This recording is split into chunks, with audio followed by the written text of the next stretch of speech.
Welcome to Talk to People podcast, and I have a very special guest, a friend, who this month is, I hesitate to use the term special, but it is a month that has been designated for survivors of domestic violence. And of course, I'm here with Suzie Campbell, editor, owner, chief bottle washer, everything at the Countywide News. You and Natasha and your crew do such a great job. First of all, Suzie, in the Countywide, thank you. You have a story about domestic violence in your own home, in your life. I do. And you're very willing to share that story. And I have. The first time I shared my story, oh my gosh, it was 25 years after the fact. And I had a young woman approach me and tell me that her husband said if he hits her and doesn't leave a mark, it doesn't count. And it broke my heart. And I decided it was time to tell. Mm-hmm. You know, there were so many things that I kept to myself that even, like, my family didn't know a lot of what happened. They just knew that in the end, I was done. Like, I had taken all I could take, and I was done. So you have to know that, I mean, I met the man when I was 17. Mm-hmm. The day school let out my junior year. We dated from May to December. When I turned 18, didn't have to have mom and dad's permission anymore, so we went to the courthouse, got a marriage license, got married. Wow. It was hard for my parents because we had always been really close, and like, I talked to him, I told him everything. I didn't keep secrets from him. But when we started dating, I started keeping secrets. And part of it was, I got the sob story, and I say it like that because now I can look back and say it wasn't true. Mm-hmm. About how mistreated he was by his own family, how mistreated he had been by previous girlfriends, and all that stuff. And I was going to change that. I was going to be better than that, be better to him than that. Mm-hmm. And I tried. Yeah. So would it be fair to say that even in that young time, your alliances kind of became twisted somehow? And you can talk about that if you'd like, but it seems that somehow you get brought backstage and behind the curtain, and almost isolated from everything that you trusted before. You do. And it's not an overnight process. And if you knew me before all of this, like, I was a basketball player, I was a softball player, I rodeoed, I was into everything. Mm-hmm. And I was raised. You went to Dale. I went. Is that correct? Yes. So you're a champion. Yes. In many different things, weren't you? Yes.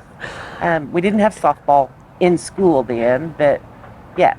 And I loved all of it. Mm-hmm. I was not a shy person, not a quiet person,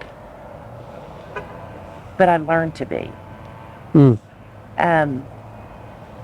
So let's go back to 18. You get married. Of course, there'll be a lot of confusion from your parents' standpoint. So that's going on. Right. What was it like? Did you guys move to get in together immediately? And what was it like then for that first year? So I was still in my senior year of high school. We moved into the second story of his parents' house. Okay. So away from my parents. Mm-hmm. I was a starting basketball player. I quit a week before state tournament. I don't tell a lot of people that because it breaks my heart that I did that, not just for me, but for the team. Mm-hmm. They still won, thank you. But it was hard. But it was a daily fight at home over me leaving, whether it was to go to school or go to the store or go see my parents. I fought with him daily over everything. I got up one morning to leave for practice, and my car wouldn't start. And I was frustrated, and he's yelling, and I'm yelling, and I don't even know why, but finally I was like, you know what, I'm done. And he comes out there, he was a mechanic, comes out there, pops the hood, does something, takes him 2 minutes. My car's fine again. But I didn't go. And there were a lot of those moments in our life where things would happen, we would fight, and then I just wouldn't go. It was almost easier to stay put than it was to go through the fight, to go visit friends, to go visit family. It was hard. It was. And he just kind of pulled me in we didn't start out fighting. You know, the first week or two, and I say that first month or two, he was so attentive. He was, buying me flowers, taking me to the movies, just there for everything. I tell people, and I say this a lot, I grew up in a fairy tale. Like mom and dad were always married. Mom and dad didn't fight. If they had arguments, it was behind closed doors and we didn't know about it. Sure. Grew up in Dale. I was protected. Dale is a very small community and a very close-knit community. So I didn't know a lot of the outside world. Right. When you you say you were getting up to go to practice, so this must have been, a few weeks. State tournament comes around in, March, that time frame. So that is in the first couple of months of your marriage, were those signs. Let's go back to your dating. What was the dating like that brought you to the point of marriage? I mean, how did a 17-year-old, which nowadays could be a 21, 22-year-old, I say 22 is the new 18, so it might be a college relationship or something, but what brought you to the point of marriage? And most of the time I think that the partner probably isn't smart enough to actually manipulate step by step, but there's definite manipulation patterns going on that a young person might be able to recognize. So it was lies. It was constant. The final thing was, he said he had signed up for the Navy and wanted to get married before he shipped off. Okay. And so I agreed. So before that, was he sucking you into some sort of story or some sort of... It was. And like I said, his story was always, woe is me. The world doesn't understand me. The world hates me.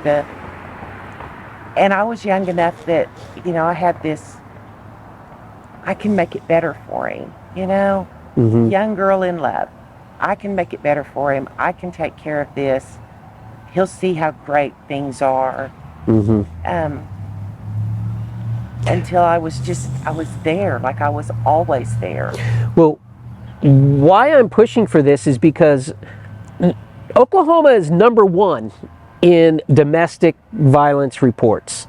Nearly 50% of women now in relationship experience some sort of domestic violence, but 4 out of 5 guys in relationship in Oklahoma report sexual abuse or some sort of domestic violence, and there's many different types. And so this is a story for all of us to understand and to try to help one another with, because Suzie, you had a great group of friends because you were on the Dale basketball team. So I know. What about those girls? What were there any, telling signs? Like, did you feel like you were being taken away from them as well? And what were they saying to you? What were your friends saying to you? They really didn't say anything. Now I will say, when I got engaged, my coach pulled me aside and told me I should give my ring back. I was too young. Mm-hmm. And I was young, but I was also stubborn. And, that's not, I mean, basically I told him that's not your choice. That's my decision. My parents might have a say-so, but not you. Mm-hmm. And part of that is how I was raised. I was raised to be a very strong, very independent person.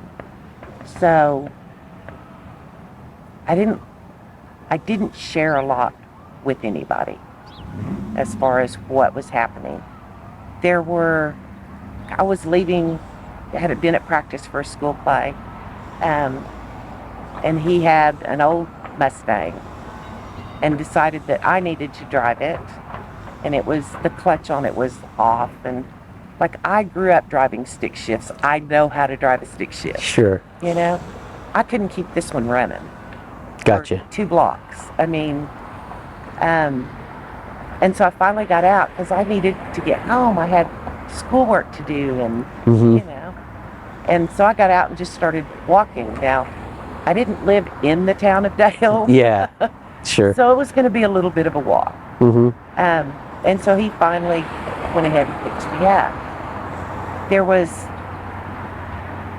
a morning when I was leaving my house to go to the farm. My dad was a weekend farmer, although he was voted Farmer of the Year. All right. Yeah. But I was driving to Tecumseh, one of those places where he was farming, to bring him lunch and whatever.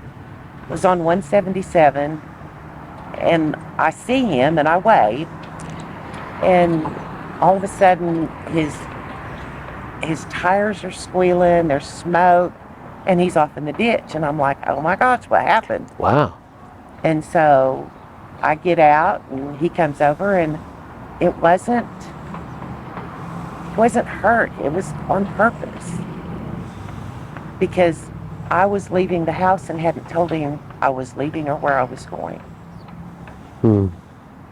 And Were you married at this time? I wasn't, and there were so many signs. And of course, then he apologizes, and he brings me flowers, and I'll never do this again, and I believe him. Gotcha.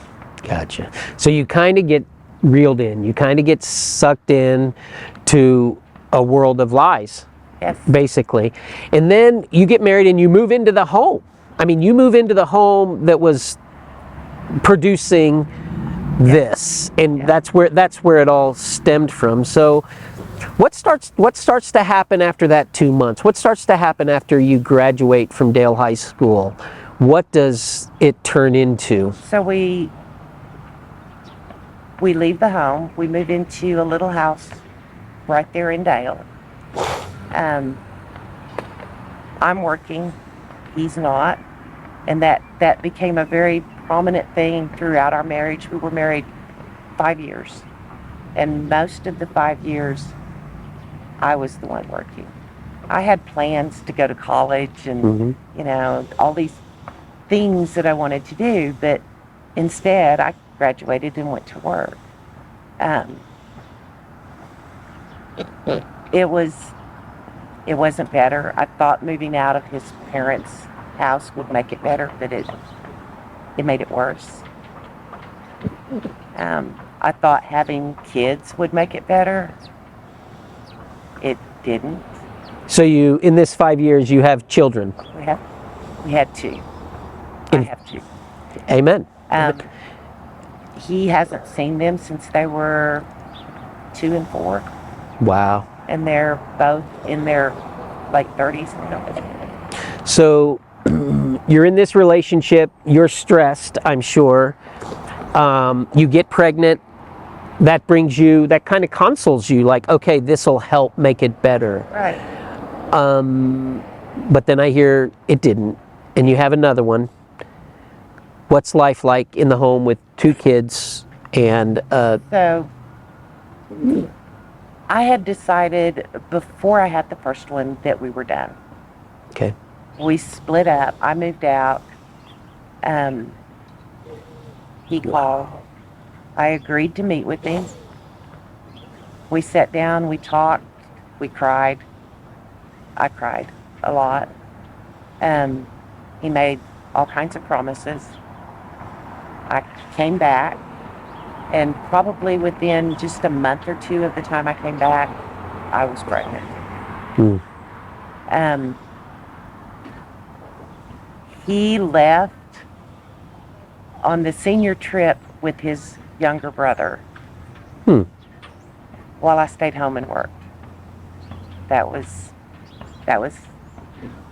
what he wanted to do, because he never got to go on a senior trip. Well, neither did I, Sure. But we were adults, or we were supposed to be adults. He would leave while I was pregnant. He would leave. We had 2 cars. Each of us had a vehicle, plus he had a motorcycle. But he would leave with every key to every vehicle and just leave me there, just so I couldn't go anywhere. I would get phone calls from nobody's talking, nobody's on the other end, but constant. And there were always suspicions that he was out seeing other people, but I couldn't go. I could be out having lunch. My dad, bless his heart, was really good about coming by to check on me. And so he would pick me up. He had started his farming business, and Mom decided she didn't want to keep books for him. Way to go, Mom. Yeah. So he decided I was going to learn. Okay. And that was great. So he would come pick me up, and we would go talk to, he sold feed that was produced in Poto. Okay. And so he would come pick me up, and we would go meet with these people and talk about the arrangements. And you'd drive to Poto together? Yep. And of course it was always late when I got back. I knew there were issues, but I wouldn't tell him. But he was always there checking on me. I'm running my story again. Okay. It's a 6-part story. Okay. It goes into a lot of detail, so it'll be in the paper. That's the Countywide News, Suzie's newspaper, in which she does a great job being hyper local. It's called the Countywide News. It's probably one of the most significant things. We had, like I said, we were back together. I was pregnant. We had moved again. My neighbor was my landlord. We set 2 houses in the middle of 160 acres. The only thing that separated our houses was a garden. Oh, wow. So, and I didn't know this until afterwards, but when they would hear us fighting, they'd call my mom, who only lived about 2, maybe 3 miles from us. Gotcha. And she would come visit. Yeah. And so do you remember that? Let's get into some of that now, because it's violent. Yeah. And it's violence. What types of things would happen when you would fight? A lot of hitting, a lot of shoving. When I was pregnant with my first child, he picked me up, put me into a wall, and punched me in my stomach. Not, like I said, I was 8 months pregnant. It was never marks that people would see, like I would have bruises on my hips, or where he would shove me and I would hit a chair, or it was physical. But this day, one of my grandparents had passed away. It was the second one I had lost while married to him. And the first one, he didn't understand why I was emotional about losing my grandparents. I was close to them. I spent a lot of summers with my grandparents. And so I was trying real hard not to be emotional about this one, at least not in front of him. And so I got around. Mom and Dad were going to come pick us up, me and my oldest, to take us to the funeral. But I didn't ask him if I could go.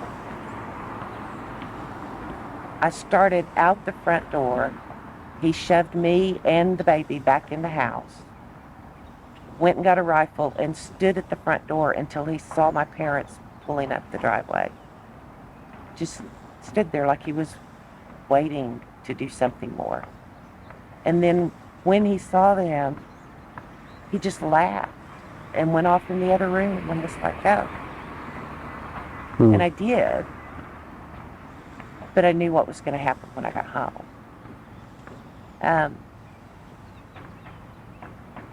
And it was a fight. It was always. So that's the fight that he ended up punching you in the belly, and that was this was totally different. Later. Yeah. Wow. Yeah. Wow. So when I finally, and I'm going to move because when I finally divorced him, and we weren't actually divorced yet, we were separated. When I finally decided that enough was enough, he had actually got a job. He was working at Tinker.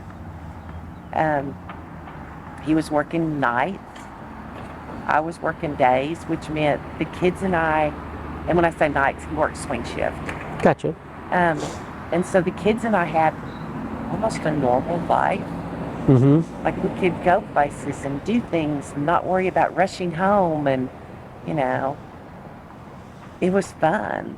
It was how it was supposed to be. Yeah. And so your eyes were able to be open to see that. That, and I left the kids with my mom one night to go shopping. And I got home and she met me at the door and she said, I want to know what's going on at your house. And, I kind of got that hit in the stomach, and I'm like, why?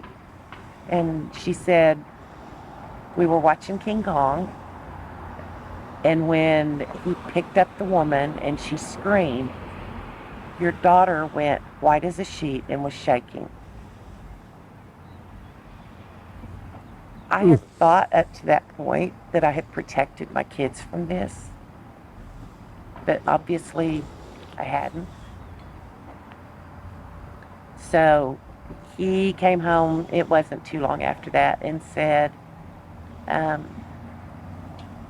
I'm moving to days. I'm changing shifts. And it just came out. It's like, if you go to days, I'm filing for a divorce. And he went to days and I filed for a divorce. And you would think the story would end with that, but it didn't.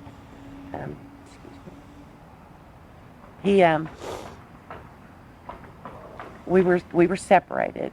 The kids had gone to his house for the weekend. And this was probably when my family got more involved. Mm-hmm. He came to the house. It was late. Knocked on the back door.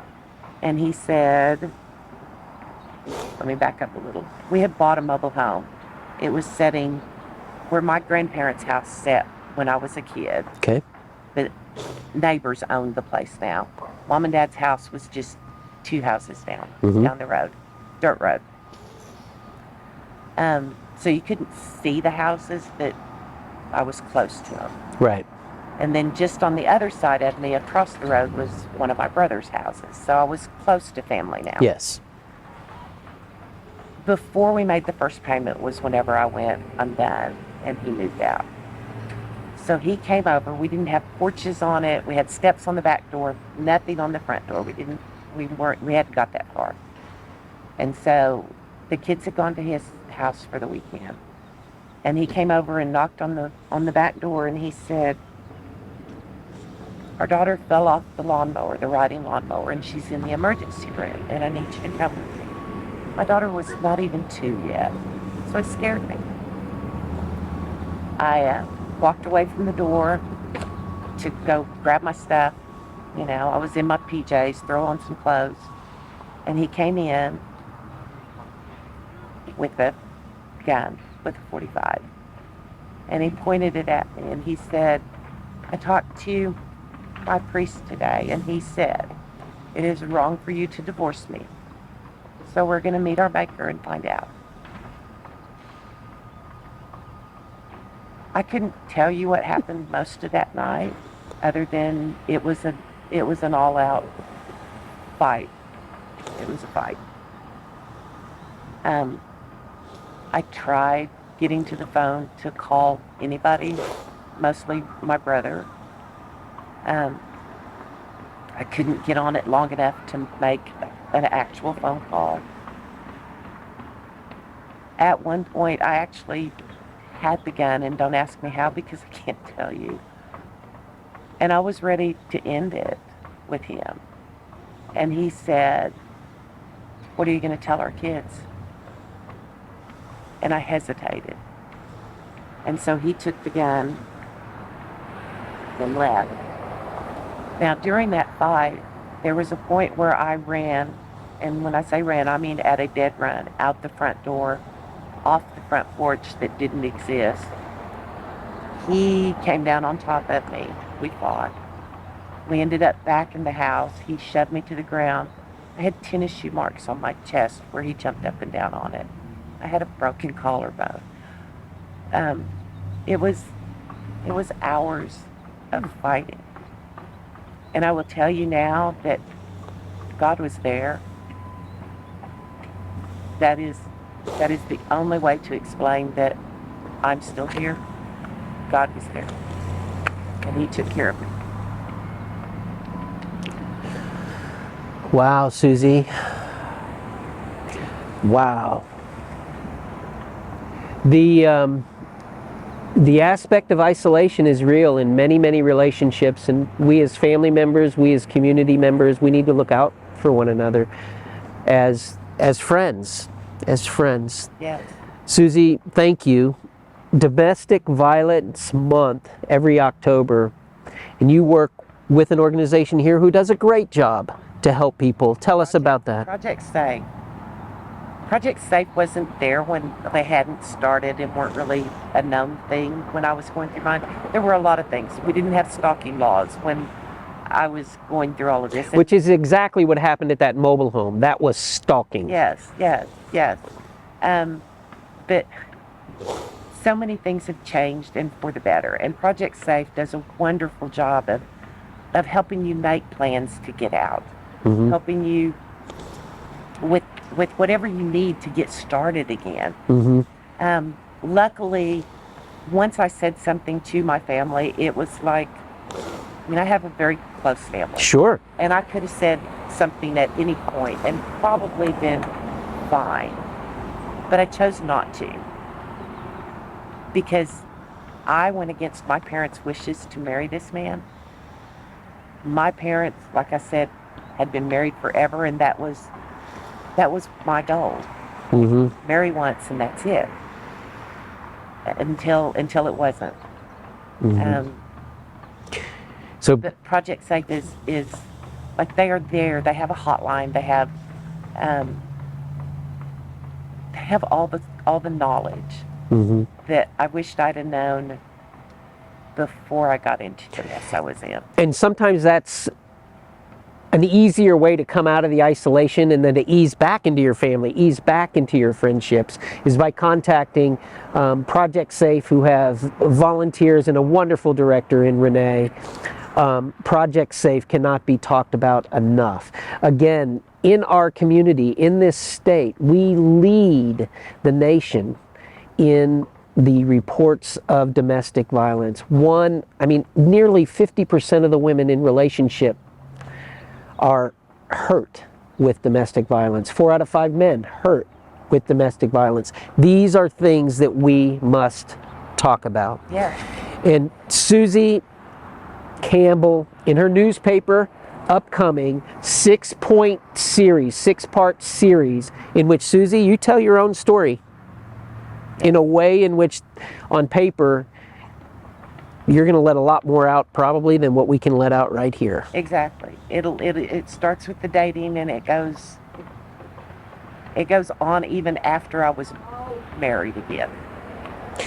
And that's a story that we all need to familiarize ourselves with, because it's a story that can be happening right under our own noses in our own family, unless we get over the awkwardness and step in and just talk with one another to come to some sort of conclusion. And listen. One of the things that Project Safe says is you have to be ready to listen, because when they tell you something, it may be the one and only time that they feel comfortable, feel like they have a chance to say anything, and they may never speak of it again. It's that crack of light Yes. that is seen. And I mentioned the mobile home and stalking. Stalking doesn't have to be even that violent nowadays. Just parking and running yourself off the road. That's a form of stalking. Just trying to be in front of you the whole time Right. is stalking. We have to be aware, and we have to educate, and we have to talk with one another. Suzie Campbell, thank you for being willing to share on a beautiful day. It is beautiful. And thank you for the work that you do with the Countywide News. Well, thank you, and thank you Thank for you. having me and offering this so we can share it with more people, because that's always my goal. Is I want people to know. Mm-hmm. I want people to get more comfortable with asking the questions, or just being there when somebody's ready to reach out. Yes. Well, that's another episode of the Talk to People podcast. We hope that you enjoy these episodes, and we thank all of you for taking the time to tune in. And we especially today thank Suzie Campbell, and we pray for those who are in domestic violence relationships currently and in the past. Thank you again for tuning in. We'll see you again next week on another Talk to People podcast.